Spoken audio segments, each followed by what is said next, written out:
Hi, I'm Dr. Seth Kadish, clinical psychologist and author of Pop Your Patterns.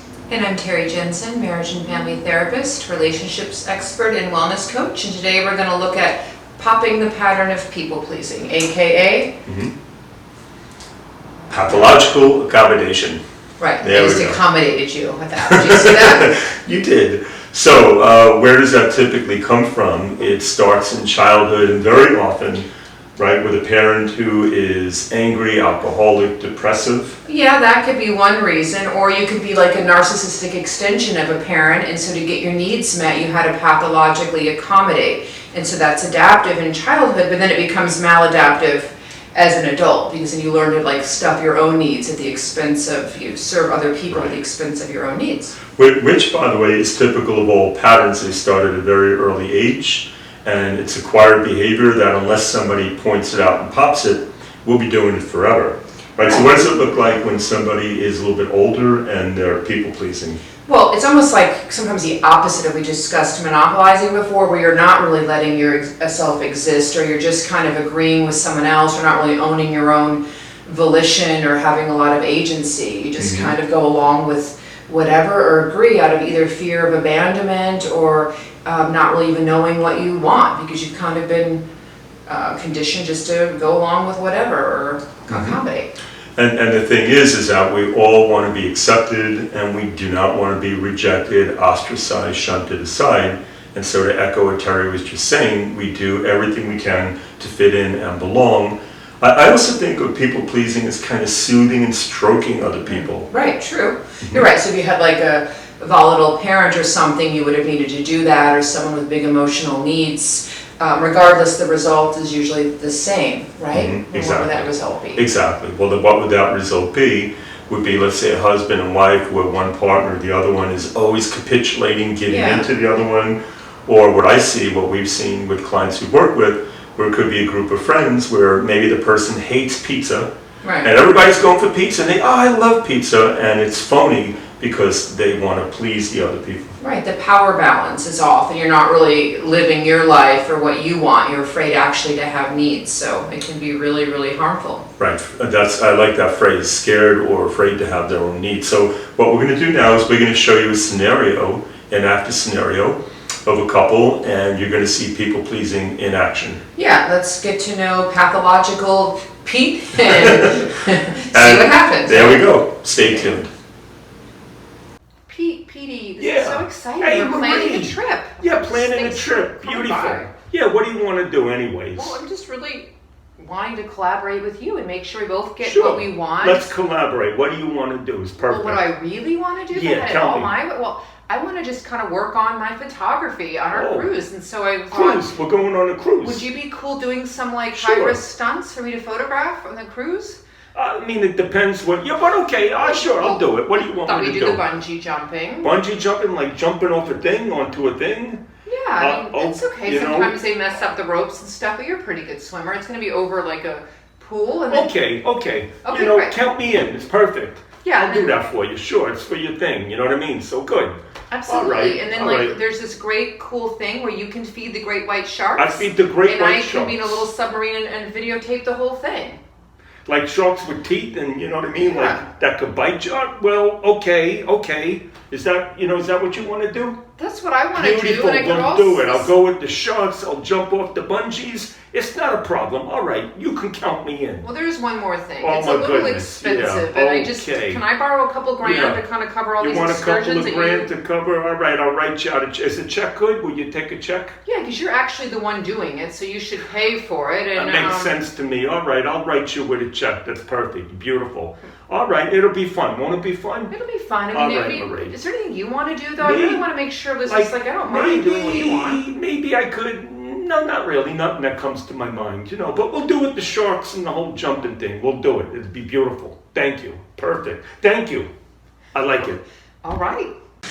Wow, that was not so cool on Pete's part, huh? Well, I feel bad for him. I don't think he Yeah. got any of his needs met. I mean, he could really use some good boundaries, maybe learning to say no, knowing what he wants a little bit, and not being afraid to ask for it. I mean, that takes a lot of work if you're used to just agreeing and going along, to actually know what you want and assert that is a big thing. And we often tell people the starting point is to think about even the small things that you want in life. I've said to many clients, vanilla, chocolate, or strawberry. You'd literally be able to pick out the small things and start developing a list of your needs and wants, which is okay to have, right? Right, and I think one way of noticing that you're not getting your needs met is if you kind of downplay your needs. Oh, I don't care, it's no big deal. If there's like nothing that you're fighting for, you've probably just talked yourself out of even knowing what you want. So the strawberry chocolate thing is a great way. Just to identify one small need, start small, go for it, and then then start choosing your battles a little bit and kind of do like an exposure hierarchy of needs that you can meet. And hand in hand with that is not just declaiming what it is that you want, but also very importantly to put up boundaries with what you don't want. And that's something we teach people is saying no. Tara and I were talking about this earlier, and I was reflecting on the movie Yes Men, the Jim Carrey movie. The overcorrection of the overcorrection, where he goes from saying no to everything to saying yes. We would over-accommodate and have the yes person say no until they arrive at a healthy middle. Right, and if you haven't quite figured out yet, the key with all these patterns is balance. So now we're going to show you what pathological Pete looks like with a little bit of coaching, a little bit of help from us. Watch this. Yeah, let's see. This is exciting. We're going on vacation. Very excited, Marie. Very excited. Terrific. Yeah, I'm happy we can collaborate and plan together. Yeah, very good. I have a lot of really exciting ideas, and I thought. Let me hear your Well, ideas. I thought I could do a lot of my photography that I enjoy doing, and I could photograph you doing some cool stuff. Oh, very good. Okay, like what did you want me to do? Maybe like bungee jumping in South America during that stuff. Bungee jumping? I don't think so, but no, I tell you what, no, I politely and purposefully decline. I tell you what I will do. You can maybe take some pictures of me with snorkeling, they call it, with the thing, I'll snorkel. Okay, that's perfect. Is that Because good? you know what, there's this other excursion where you get to snorkel, dive down and feed the great white sharks, and I can be in a little submarine and I can photograph No, listen, all due respect with appropriateness there, Marie. Not me with sharks. I'm from Brooklyn, New York. We don't got sharks there. But I tell you what I do. I like the dolphins. Oh, dolphins are great. Dolphins. You can picture me with the dolphins. It'd be beautiful. That'd be perfect. You like that? Yeah. Okay. Since you're going to be the one doing all the excursions, do you mind paying for them all? Is that cool? Oh, no, listen, Marie. Hold on one second.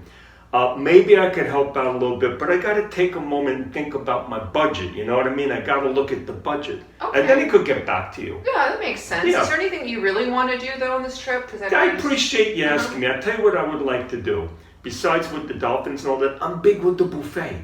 I really love the buffet. Could we make sure to do that a couple of times? Yeah, let's go to the buffet. And then maybe the casino a little bit to play a little blackjack. All right, yeah, that sounds fair. Perfect, beautiful. We'll do that, okay? Well, thank you for sharing. I would have had no idea. How do you like that? It's going to be fantastic. This is fun. I like planning things with you. Thank you, Marie. Back at you. I respect your boundaries, too. I appreciate it. I don't know what those are, but I appreciate you saying so. Thank you. So I think Pete did pretty well for himself in that scenario. Absolutely. His friend seemed to enjoy knowing what he wanted, and Pete seemed to enjoy existing and having his needs met. All right. So let's give you some takeaways from what you just watched. Well, first of all, he was able to say no, and he did it in a really healthy way. He validated his friend's need, and then he asserted a strong preference not to do something, and that's kind of the key to saying no. That's number one. What else exactly. did he do? What was the second So thing? the other thing he did, second thing was right after that, if you noticed, he did what we call assertive delay. He wasn't quite sure of his own need, so he took a moment, he paused, and that led him to the third takeaway, which is an asking for what he wanted. And so that was a really good step for him, to actually look within himself and say, this is what I want. I can ask for it in a gentle and easy manner, and the world's not going to end. Right. So here's the tip for you guys out there who identify as people pleasers, which is so many of us, by the way. That is a really common pattern. And as always, don't feel shame about the pattern, just observe it. Okay, so going back to what we saw with Pete, practice saying no in an appropriate way. An example, what are some examples, TJ? Well, no thank you. I don't want to take you to the airport at 3 a.m. I was working all night. You're a great friend, but I just can't do it. Can't do it, I tomorrow. like that one. So the Exactly. trick would be using stop, right? Just stopping, thinking before you say yes to something, using more mindfulness and knowing what you want. That's really the takeaway. And it's okay to say no. Pop your patterns, there you have it. We'll see you soon. Thanks for watching.